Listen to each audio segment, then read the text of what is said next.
Hello. Good afternoon, everybody. I brought some heavy hitters in here with me today. Today marks 1 month of President Trump's return to the Oval Office, and there is no denying this administration is off to a historic start. The president has already signed 73 executive orders. That is more than double the number signed by Joe Biden and more than quadruple the number signed by Barack Obama over the same period. These executive orders have ended burdensome regulations, sealed the border, unleashed our domestic energy sector, eliminated divisive DEI from our federal government, stopped the weaponization of government, cut waste, fraud, and abuse, reinstituted America First trade and foreign policies, and ultimately restored common sense. The president also signed the Lake and Riley Act into law, which ensures ICE will detain illegal aliens arrested or charged with theft or violence. As of today, the Senate has already confirmed 18 cabinet-level nominees, which is more than at this point under the Obama administration in 2009, and more than double the pace of the Biden administration in 2021. And today, we expect Kash Patel to be confirmed as the next director of the FBI. We are proud to announce that the president will host his first official cabinet meeting here at the White House next Wednesday, February 26th. In just 4 weeks, President Trump has already hosted the leaders of Israel, Japan, Jordan, and India. And next Monday, the president will host France's President Emmanuel Macron. And on Thursday, the UK Prime Minister Keir Starmer will visit the White House as well. As you all know, over the past month, the president has taken questions from the press, all of you, nearly every single day, sometimes on multiple different occasions in the same day, on any topic any of you wish to talk about. President Trump set the tone on this approach immediately when he took more than 12 times the questions in his first few hours in office, as Joe Biden did in his entire first week. Yesterday, we hosted a local media row here at the White House with television and radio stations from across the country that reached up to 60 million viewers and listeners. In our ongoing pursuit of transparency on this 1 month celebration, I am thrilled to bring 3 of my colleagues and our policy experts here at the White House to further recap this incredible first month of accomplishments in greater detail.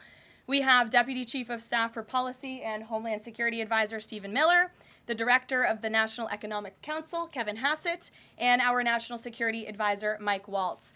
I will hand it over to them. They will deliver brief remarks on the accomplishments of this administration in the first month, and then we will open it up to Q&A. When we open up the Q&A portion, I do ask, for the sake of efficiency in this room, that you direct your question to the principal you seek an answer from, and I will call on you in this room. But first, I will let them roll through their remarks, and first up, I'll turn it over to Stephen Miller.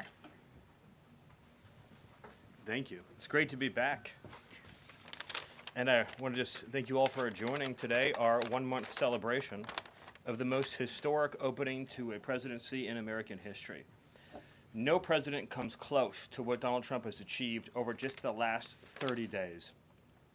He has packed 8 years of transformative action, restoring this nation, restoring our laws, restoring fairness, restoring economic opportunity, restoring national security in just 1 month. No one in this country has ever seen anything like it.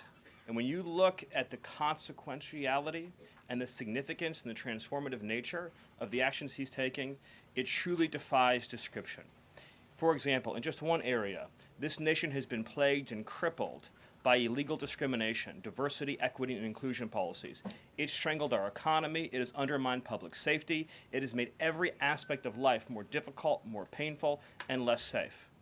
He has ended all DEI across the federal government. He has terminated all federal workers involved in promulgating these unlawful policies. He has ended diversity, equity, and inclusion in all federal contracting. He has restored merit as the cornerstone of all federal policy, restored the full, fair, impartial enforcement of our federal civil rights laws for the first time in generations. And he has cracked down on individuals across this government and nonprofits who have engaged in illegal racial discrimination against the American people. This includes making clear to every educational institution in this country that ending diversity, equity, and inclusion, ending unlawful race discrimination is a precondition of receiving federal funds. He has also saved women's sports by ending the participation of men in women's sports. He has ended radical gender ideology across the entire federal government, and he's pressured the private sector to also end and combat radical gender ideology. He's reestablished the scientific and biological truth that there are only two sexes in this country, male and female, that those are biologically based determinations. They are not based and can never be based on gender identity.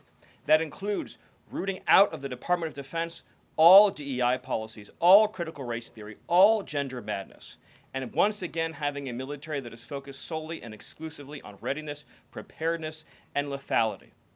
As I'm sure Kevin will talk about more, of course, he has undertaken a historic cost-cutting effort across the federal government, launching the first ever Department of Government Efficiency, uncovering corruption on a scale that we never thought imaginable, terminating every single federal worker that we have found to be engaged in the corruption and theft and the waste of taxpayer dollars, and already saving $50 billion in a single year, which over a 10-year period would be $500 billion. Just think about how vast and enormous that sum is. Of course, as you all know, he has renamed the Gulf of Mexico to its correct and proper name, the Gulf of America. He has renamed Mount Denali into Mount McKinley, part of a historic effort to restore patriotism and national pride all across this land. He has ended the weaponization of the federal government, restored the Department of Justice to its true mission of combating threats to this nation and keeping the American people safe. He has ended all federal censorship of free speech. This has been one of the greatest crises that has plagued this nation. Years and years and years of the federal government violating the First Amendment to take away Americans' right of free speech. President Trump has ended that, and he has demanded that all federal workers, all law enforcement, cease any effort to intimidate the rights of Americans or to police their speech. He has also restored the death penalty at the Department of Justice, including for illegal aliens who commit murder, including for those who murder cops, and including for all of those who threaten Americans with heinous acts of violence. The death penalty is back. Law and order is back. The streets are being made safe once again. On the public health front, he has launched the nation's first ever commission, the MAHA Commission, Make America Healthy Again, following the historic confirmation of RFK Jr., to finally uncover the true root causes of the public health crisis in this country, the childhood disease epidemic in this country, the spiraling rates of pediatric cancer, and devastating childhood sickness.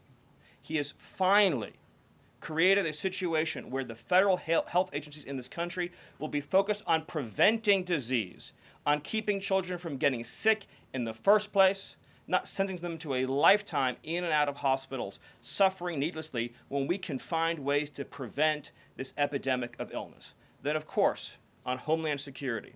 Today, it is officially the law of the land, at the conclusion of the congressional notification process, that 6 Mexican cartels and 2 transnational gangs, Tren de Aragua, or TDA, and MS-13, so 8 organizations in total, are now formally designated as foreign terrorist organizations, which means that every single member of those organizations who operates on U.S. soil is now, as a legal matter, a terrorist, and they will be treated as terrorists.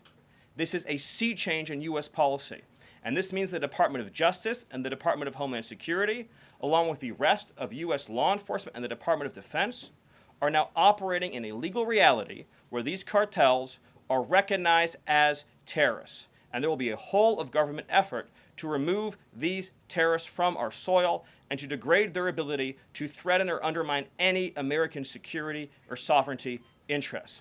Border crossings, since the day he took office, are down 95%. I think it's almost impossible to even describe the scale and scope of that achievement. President Trump, within days of taking office, cut border crossings 95%. And those few who have dared to cross are being either prosecuted or deported. They're either facing significant jail time for trafficking, smuggling, harboring, aiding, impeding, or they are being immediately removed from our soil. Either way, at the end of the process, they are going home.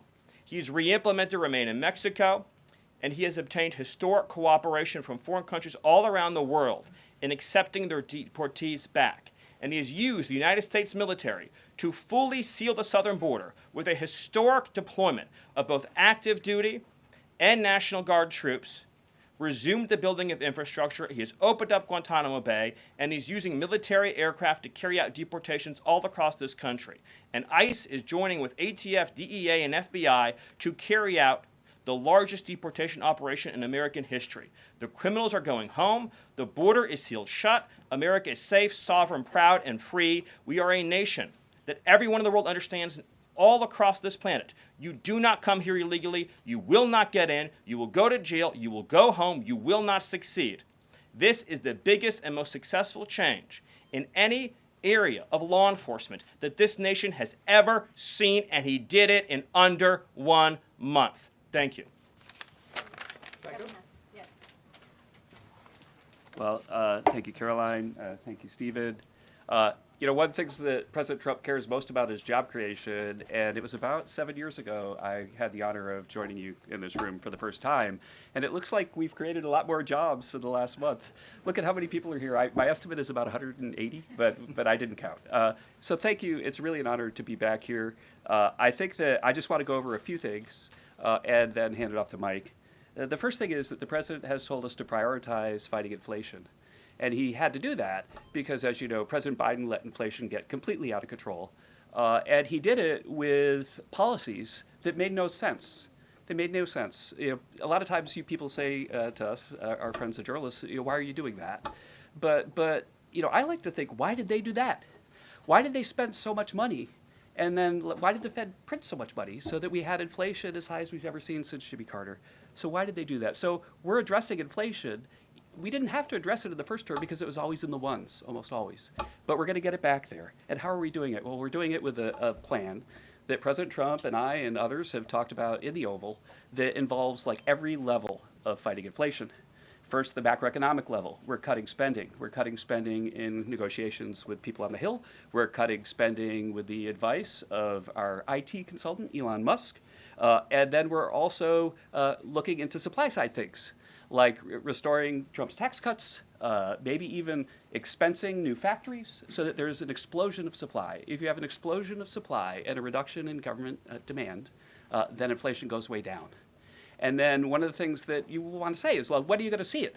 Well, the first thing that you'll see when the markets believe that we're going to get inflation under control is that the 10-year Treasury rate goes down, because that's how they think about future expected inflation.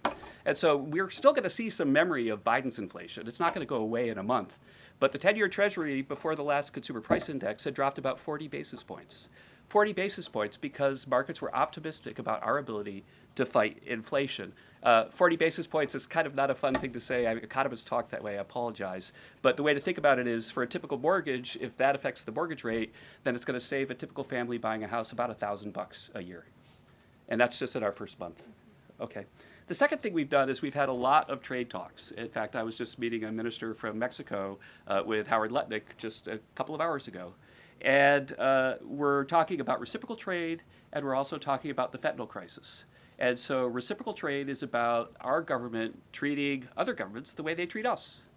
We want trade to be fair. It turns out that Americans have been disadvantaged by foreign governments over and over, and President Trump wants it to stop. And the fact that struck me as most noticeable when I started to look at what President Trump was asking us to do is that last year we have data, U.S. companies paid $370 billion in taxes to foreign governments. $370 billion. Last year, foreign multinationals paid us $57 billion in taxes. We have 1/4 of world GDP. They have 3/4 of world GDP, and we're paying 370, they're paying 57. This is not reciprocal. We're going to try, or we're going to, fix it. The other thing that we've done is we've had an all-of-the-above energy approach that's led by Doug Burgum and Chris and a really large team, EPA. And we've already made so many actions that are going to affect the price of energy and lower inflation. We've opened up 625 million acres to energy exploration. We've cut 50 years of red tape. that makes it so you can't have permits. And we've even made it so that when you go home, if you get a new one, then you can take a shower or flush a toilet or read under a light bulb. We're doing that too. So finally, let's just think about like the facts that we can see right now that we think are awesome. So guess what? Small business optimism has gone up by the most ever since President Trump came in. ISM, which is the measure of what's going on in manufacturing, it's expanding again for the first time in years. CEO confidence is the highest it's been in years. And the reason people are thinking this is that our policies give people cause for optimism. And then I want to reiterate what Stephen Miller said, because it's so important, and it's so important for financial markets to start to digest this, that if, say, the Treasury Secretary or any cabinet secretary with Elon Musk is able to find some savings, say $100 billion, well, in CBO land, that's actually like about 10 times that, or maybe 12 times that, over a 10-year window. And so when you're thinking about the negotiations right now over reconciliation and thinking about, well, 4 trillion, 5 trillion, well, those numbers in terms of the savings are going to end up being small because of all the waste that we're finding. And so we're incredibly optimistic about the future of inflation and the future of our economy, and we're optimistic because we're making so much progress so far, and we already see it in market prices. And with that, I'll hand it off to Mike. All right. Thanks, Gil. Well, good afternoon. What a month, and what a sea change in our foreign policy. In addition to what we're doing on the border and restoring American sovereignty, in addition to what we're doing in our economy and the job creation and the inflation reduction, we are bringing the world back to where it was at the end of President Trump's first term, which is a world of peace, prosperity, and looking forward and getting us out of the chaos that we've just seen over the last 4 years. So over the last month, just to name a few, I had the honor of sitting in the Oval Office as President Trump spoke with President Putin, and then immediately spoke with President Zelenskyy, and both of them said only President Trump could bring both sides to the table, and only President Trump could stop the horrific fighting that has been going on now for the better part of 4 years,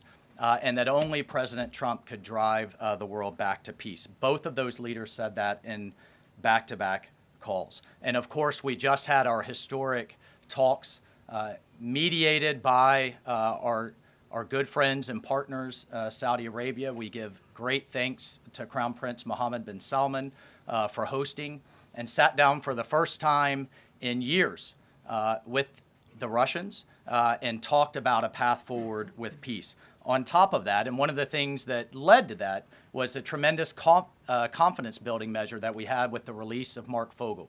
I'll remind everyone, the last time that we had an American released from the Russians, either we gave up a deadly spy, pressured our allies to give up a lethal killer, or we released, under the Biden administration, the world's most notorious arms dealer, Victor Bout, who, by the way, had one of his main clients for arms, the cartels in Mexico and Central America. We gave up none of that. This was released as a confidence-building measure, working with our great Middle East envoy, Steve Witkoff, and our Secretary of State as a first step towards opening these talks and then moving forward towards peace. On top of that, we've secured, just in a month, the return of 12 American hostages from Russia, from Bulgaria, from Venezuela, the Taliban, and Hamas. Excuse me, that's from Belarus, not Bulgaria. We also had, for the first time in quite some time, we took out a senior leader of ISIS, an international financier and recruiter that the military had been trying to take out for quite some time and wasn't able to do so, frankly, because of a bureaucratic approval process. President Trump said, take him out, and that ISIS financier and leader is no longer on this earth. We've also taken action to eliminate other terrorist organizations in the Middle East. We drove before the president was even in office. He started talking consequences for people that would hold Americans. Heretofore, there's been nothing but upside. You take an American, you get some better deal. You take another one, maybe you get a better deal. No more. There is now nothing but downside for taking Americans illegally, either as hostages or illegal detainees. And when President Trump sent a very clear message across the Middle East, but particularly to Hamas, that there would be all hell to pay, we suddenly saw a breakthrough. And now we just saw the release of yet another group of hostages. There have been dozens now, including 2 Americans that we've seen once again reunited with their families. As part of the talks with King Abdullah, he offered, and I think the entire world is graciously accepted, to take 2,000 sick children, cancer patients, and others out of Gaza as a humanitarian gesture. 2,000 Gazans will come out of that hellhole that it is, that wasteland that Gaza is right now, with unexploded ordnance, with debris everywhere, with no sewage, with no water. And President Trump has put forward a plan to deal with the practical reality that is 1.8 million Gazans now truly suffering. And then, just to bring it back to our own hemisphere, we've seen literally in the last month, after years of national security experts, the generals in charge, and others testifying and ringing the alarm bells about the Chinese Communist Party's presence in our own hemisphere, particularly in the Panama Canal. We're seeing the leadership of Panama step away from the Belt and Road program, move away from China and back towards the United States, and even enter into talks and other negotiations about addressing the ports on either side of the canal. And then finally, last but not least, we've had 4 world leaders in the White House, in the Oval Office. We've had the Prime Minister of Japan, the Prime Minister of India, the King of Jordan, and of course the Prime Minister of Israel, just in the last 4 weeks. And next week we'll have the Prime Minister of the United Kingdom, and we'll have the President of France, Macron. So President Trump is on what we call Trump warp speed. We are all honored to be really serving under his leadership and his vision, and truly, when we all say, and the president himself says, he is a president of peace. He is a president focused on restoring stability. I think the entire world saw what the world will look like without strong American leadership in the last 4 years. And it's truly been an honor to get us back to where we were and back on track under President Trump's leadership. Thank you, Mike. Mm-hmm. Thank you. Thank you, everybody. I'm sure you're very eager to ask questions of these very smart people working very hard on behalf of the president. We do have somebody in our new media seat today. We have John Stoll, who is the head of news at X. As you all know, you're all on X. It's home to hundreds of millions of users, a large contingent of independent journalists and news organizations across geographies and political spectrums. And at the same time, X remains the go-to platform for many legacy news outlets. And I know, as I mentioned, many of the reporters in this room use X to attract eyeballs to your work. Prior to joining X, John spent 2 decades in journalism, including several years as an editor at the Wall Street Journal. We are excited to have him in the briefing room today. John, we'll let you kick it off. And as I said at the top, please direct your question to the individual up here who you'd like an answer from. John, why don't you begin? All right, thank you very much. I am sitting in for a thriving ecosystem of journalists, independent and emerging news organizations who do depend on X for publicity, for a business model. And so I look forward to seeing many of them in this seat in months and years to come. I also thank you, Karoline, for opening this seat up to new media. It really is a testament not only to your open-mindedness, but also to innovation, that you'd actually think about, folks that are not traditionally credentialed to be in this room, and not only have a question, but also to witness. This is at a very important intersection of power and the free press. Mm-hmm. And so just the ability to witness this and be part of it, it brings everybody's game up. So Thank you for that. I think this is for Mike Waltz. My question is about Ukraine. Sure. For about more than 10 years, I've been fascinated, like many, with what's going on. Was in Northern Europe, working out of the Baltics when Crimea was annexed, and was a lot of this came on Twitter. The platform used to be known as Twitter. Was a lot of European leaders would talk about their disappointment and solidarity with Ukraine, but when it came to actually doing something, it felt like they were passing a hot potato and sent it over the Atlantic. I wonder how much of what we're seeing right now out of the administration and President Trump is a call to Europe and the European leaders and the allies that we've traditionally had to pick up that hot potato and start doing something a little bit more concrete to win and preserve the peace in Ukraine. The second question I have is, it's related, is there's been a lot of speculation that President Trump and the administration might be manipulated by Vladimir Putin. I wonder if you can just talk a little bit about the administration's posture and your confidence in the competence of this administration to go toe-to-toe with Vladimir Putin. Well, if there's I'll take the second question first. If there's anybody in this world that can go toe-to-toe with Putin, that could go toe-to-toe with Xi, that could go toe-to-toe with Kim Jong-un, and we could keep going down the list, it's Donald J. Trump. He is the deal maker in chief. There is no question that he is the commander in chief. And I, for one, and I think all Americans and around the world should have no doubt about his ability to not only handle Putin, but to handle the complexity of driving this war to an end.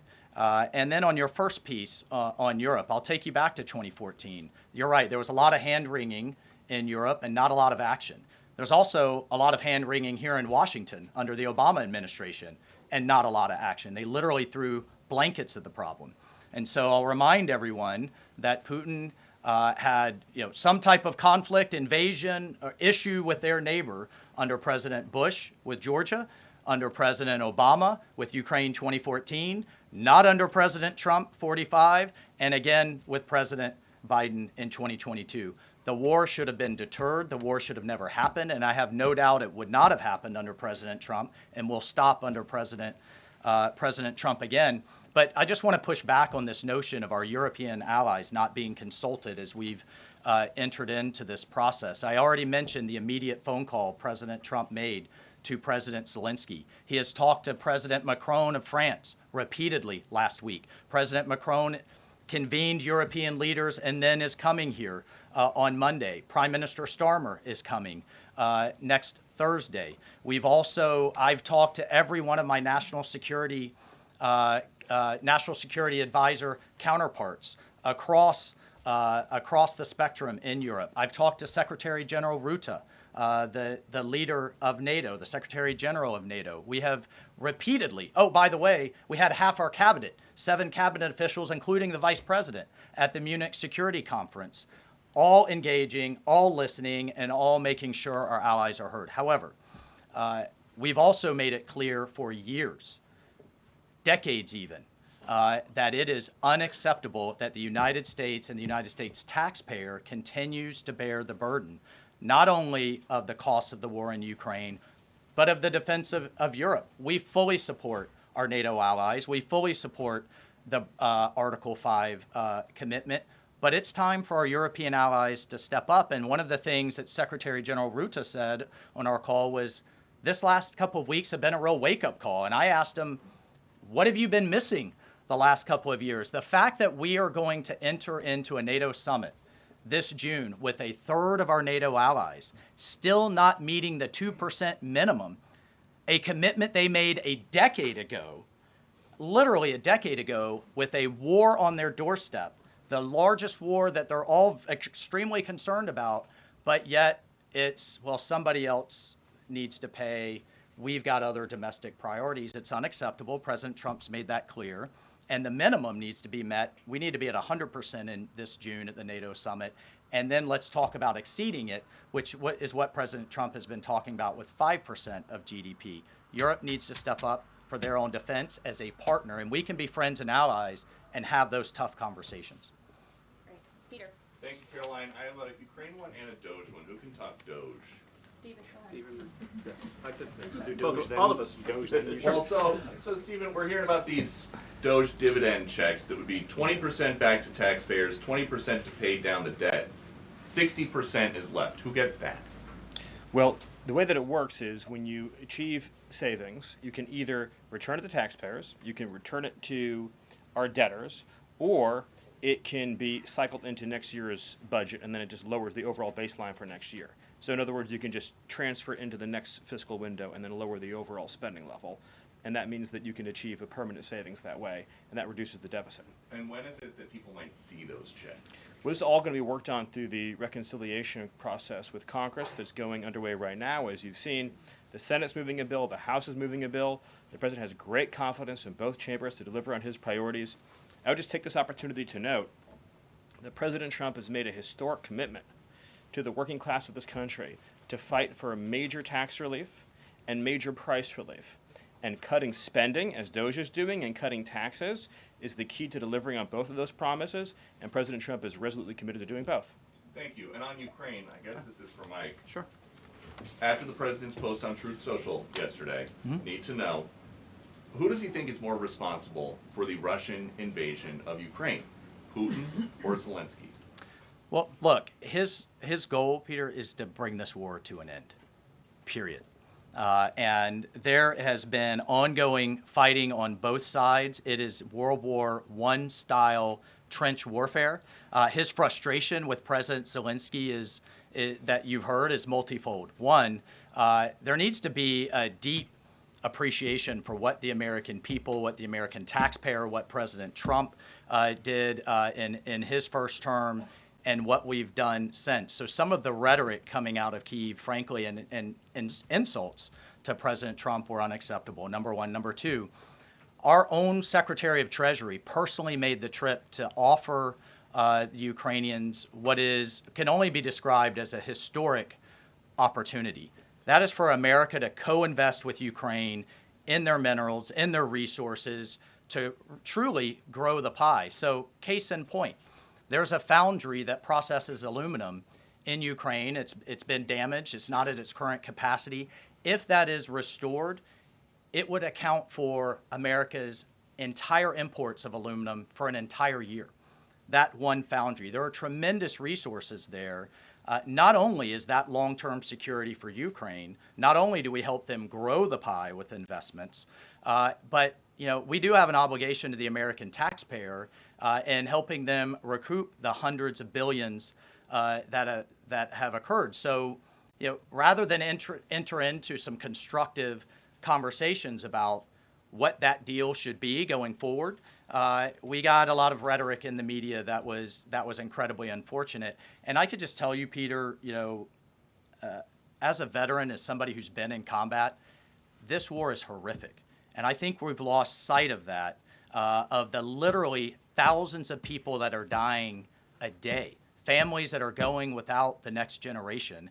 And I find it kind of, frankly ridiculous. So many people in Washington that were just pounding the table for a ceasefire in Gaza are suddenly aghast that the president would demand one and both sides come to the table when it comes to Ukraine, a war that has been arguably far greater in scope and scale, and far more dangerous in terms of global escalation to U.S. security. And I do have one for Karoline. Does President Trump have a bet with Trudeau about this USA-Canada hockey game tonight? And when there is a big hockey game on, is the president watching for the goals or for the fights?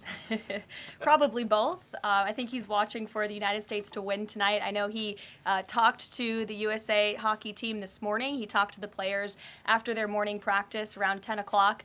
And I also spoke to some folks from that team after. They were jubilant over President Trump's comments to the team. I believe they're going to put out a video of that call. So he looks forward to watching the game tonight, and we look forward to the United States beating our soon-to-be 51st state, Canada. Bloomberg, go ahead. My question is for Mike Waltz. Can you give us a readout of Kellogg's meeting with Zelenskyy that just wrapped up? And in particular, Zelenskyy publicly rejected this deal about the rare earth minerals. Where does that stand? Well, we're going to continue to have, he needs to come back to the table, and we're going to continue to have discussions about where that deal is going. Again, we have an obligation to the taxpayer. I think this is an opportunity. The president thinks this is an opportunity for Ukraine going forward.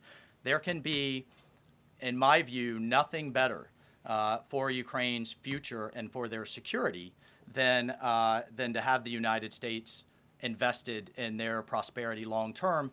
And then a key piece of this has also been security guarantees. Look, the reality that we're talking about here is it in Ukraine's interest? Is it in Europe's interest? It certainly isn't in Russia's interest or in the American people's interest for this war to grind on forever and ever and ever. So a key part of his conversation was helping President Zelenskyy understand this war needs to come to an end. This kind of open-ended mantra that we've had under the Biden administration, that's over. And I think a lot of people are having a hard time accepting that. And then the other piece is there's been discussions from Prime Minister Starmer and also President Macron about European-led security guarantees. We welcome that. We've been asking Europe to step up and secure its own prosperity, safety, and security. So we certainly welcome that, and we certainly welcome more European assistance. As I told my counterparts,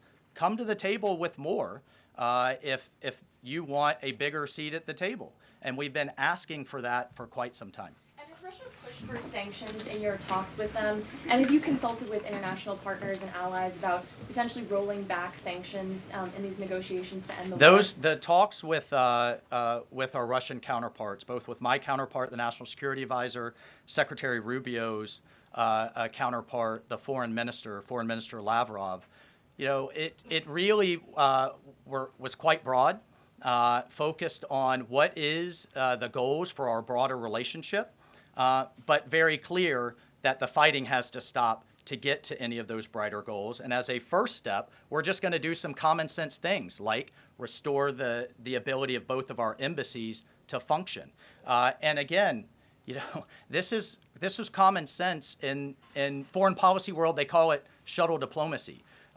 We have to talk to both sides in order to get to both sides to the table, and both sides have said only President Trump could do that. Deanna. Thank you. And my question is for Mike Waltz. All right. Sorry. The president has called Zelenskyy a dictator. Does he view Putin as a dictator? And does he want Zelenskyy out of power? I know he's called for elections. And then thirdly, the head of the Defense Committee in Ukraine's parliament just has claimed that the U.S. has stopped selling weapons to Ukraine. Is that true?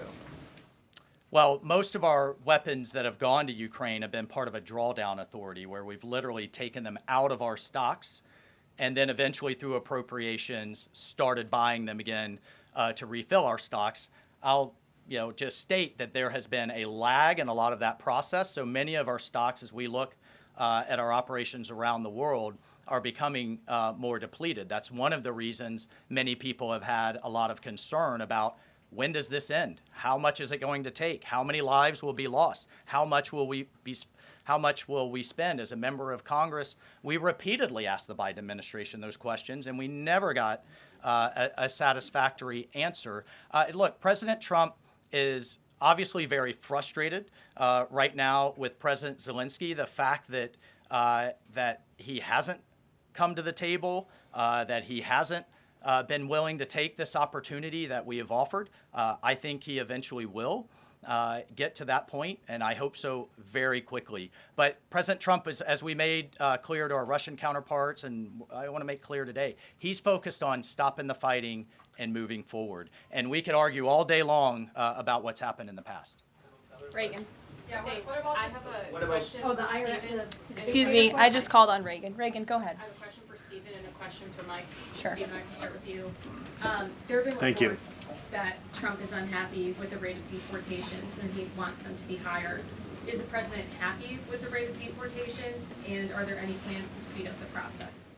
Well, first of all, we all appreciate the encouragement from the media to deport as many illegal aliens as humanly possible. So thank you, and I will promise you that the full might of the Department of Homeland Security, the Department of Justice, the Department of Defense, and every element and instrument of national power will be used to remove, with speed, all criminal illegals from the soil of the United States of America, to enforce final removal orders, and to ensure that this country is for American citizens and those who legally belong in this country. We inherited an ICE that was completely shuttered. We inherited a Department of Homeland Security whose sole mission was to resettle illegal aliens within the United States of America. In 30 days, the president sealed the border shut, declared the cartels to be terrorist organizations, has increased ICE deportations to levels not seen in decades, and we are shortly on the verge of achieving a pace and speed of deportations this country has never before seen. Thank you. And Mike, there have been reports that there's some underground opposition to Trump's pick for Undersecretary of Defense and Policy, Elbridge Colby. Have you or anyone from the administration been personally lobbying senators to support Elbridge Colby?